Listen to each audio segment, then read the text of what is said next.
बिहार चुनाव से पहले लालू परिवार की मुश्किलें बढ़ती हुई नजर आ रही हैं। आज से ठीक एक महीने बाद बिहार विधानसभा चुनाव का नतीजा सबके सामने होगा, यानी कि 14 नवंबर।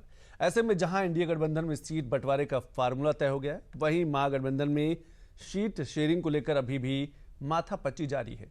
दिल्ली में आज महागठबंधन की अहम बैठक में सीट फाइनल होना है, लेकिन अभी तक इसकी कोई खबर नहीं।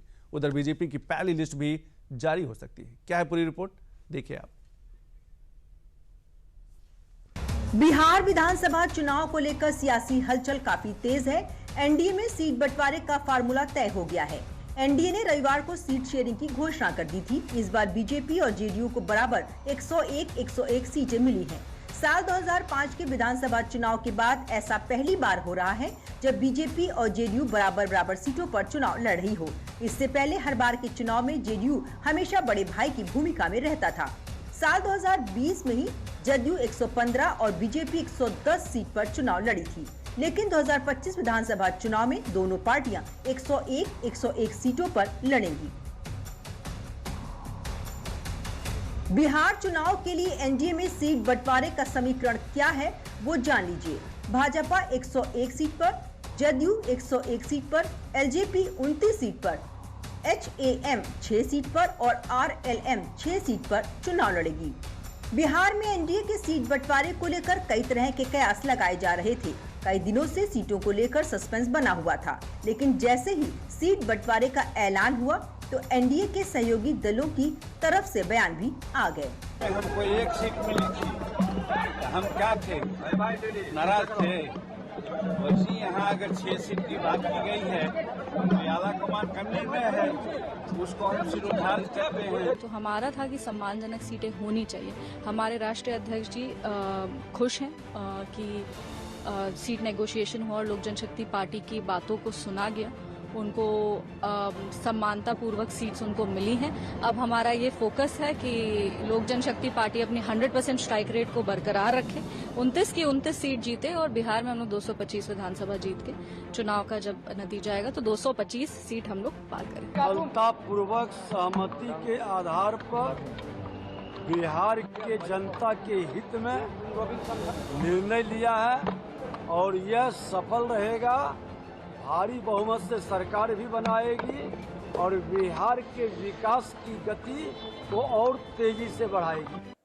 बिहार में एनडीए के सीट बंटवारे के ऐलान के बाद सियासी बयानबाजी ने जोर पकड़ लिया। महागठबंधन ने जेडीयू को अपने निशाने पर लेते हुए सीट बंटवारे पर तंज कसा।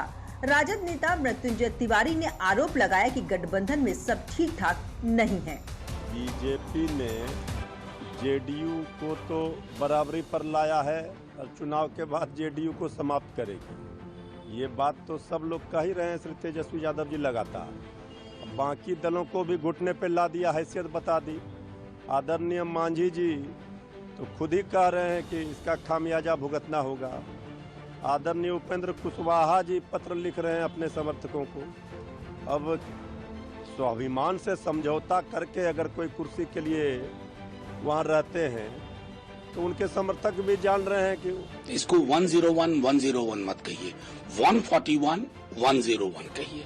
142 बीजेपी प्लस, जिसमें चिराग साहब हैं, जिसमें कुशवाहा जी हैं, जिसमें मांझी जी हैं, और दूसरी तरफ 101 जिसमें नीतीश जी हैं, जो कई वर्षों से बीजेपी को कहते थे कि हम बड़े भाई हैं। महागठबंधन भले ही एनडीए में दरार की बात कर रहा है, लेकिन असली दरार तो महागठबंधन के अंदर है। विकासशील इंसान पार्टी वीआईपी के प्रमुख मुकेश सहनी के एक बयान ने महागठबंधन के अंदर दरार को जग जाहिर कर दिया है। मुकेश सहनी ने महागठबंधन सरकार को अस्वस्थ बताया। ये बयान सुन लीजिए।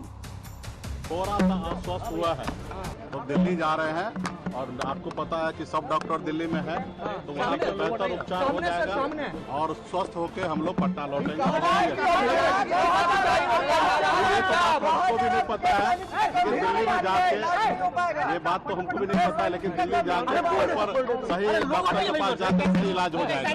एक तरफ एनडीए सीट शेयरिंग का ऐलान कर चुका है, लेकिन महागठबंधन में अभी भी सीट बंटवारे पर कुछ साफ नहीं हुआ है। हालांकि कई कांग्रेस नेताओं के दिए बयानों के मुताबिक महागठबंधन सोमवार देर रात तक अपने सीट बंटवारे का ऐलान कर सकता है। कांग्रेस की ओर से कहा गया है कि अब ज्यादा समय नहीं बचा है, इसलिए जल्द से जल्द सीटों का मामला सुलझा लिया जाएगा। चिंता नहीं करें, उनका इंतजार कर रहे थे हम लोग।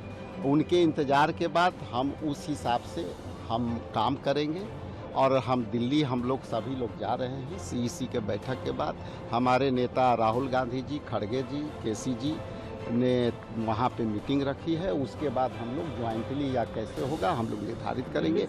एनडीए का आ गया है तो हम उससे हम अपने आप को नहीं जोड़ रहे हैं। हमारा अपना काम है, हम अपना काम से जो है जा रहे हैं, पार्टी के काम से जा रहे हैं। वहाँ मिलजुल करके जो फैसला होगा बहुत जल्दी होगा। कि हर व्यक्ति अपने अपने तौर पे बोलने के लिए आज़ाद है, तो उनकी आज़ादी को मैं रोक तो नहीं सकता। मगर सब कुछ महागठबंधन बता रहे हैं, सब कुछ ठीक नहीं। ये सब सवाल उनसे कीजिए। हम लोग का महागठबंधन जो है वो इंटैक्ट है। महागठबंधन में सीट फार्मूला तय करने के लिए सोमवार को महागठबंधन के नेता दिल्ली में कांग्रेस हाईकमान के साथ बैठक की है। एक बैठक में किसको कितनी सीटें मिलेंगी इस पर चर्चा होगी। वहीं दूसरी बैठक में कांग्रेस बिहार चुनाव के लिए अपने दल के उम्मीदवारों के नाम तय करेगा।